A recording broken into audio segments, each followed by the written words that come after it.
you're talking about life being pretty great right now and you're being super happy, but I'm sure along the way there's been some challenges. So what was your biggest challenge getting to where you are right now? The biggest challenge was probably making the decision to go into programming.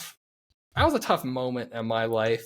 Because at that point, I was so burnt out on like the idea of entrepreneurship at that point. I've been trying for what I think was probably close to 8 years or so at that point to get something off the ground. And then I finally did. And then when I did, I didn't really get to that level that I was really hoping I would be at that time. And so I was like, can I really make this change? Can I go into something else? And then also I was kind of resigning myself a little bit. I'm like, you know what? I'm just not going to do anything entrepreneurial again. See how that worked out, obviously.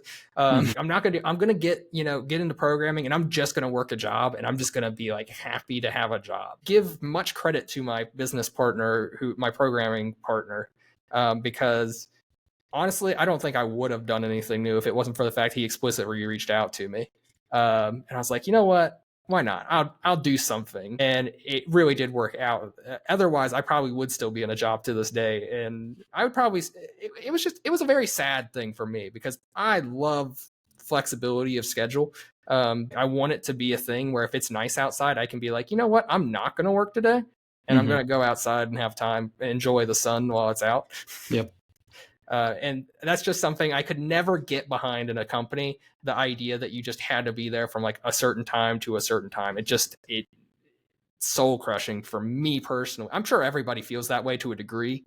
Yep. But for me, it's almost overwhelming. Yeah. I mean, I didn't realize how much I disliked it until I wasn't doing it anymore, and moved away from this input-based world to an output-based world where as long as I get my job done, people are happy versus how many hours are at your desk today? Oh, only 14? That's not good enough. You should have been there a lot more. Yeah, that's an insane way to live, honestly, for me. Yep.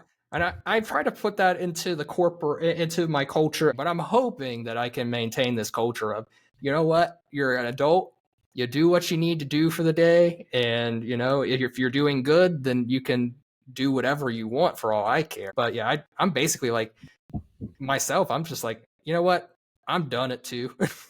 That's when my brain is done. Is about 2 o'clock. I'm like, yep. I don't have it in me to work on anything of value anymore.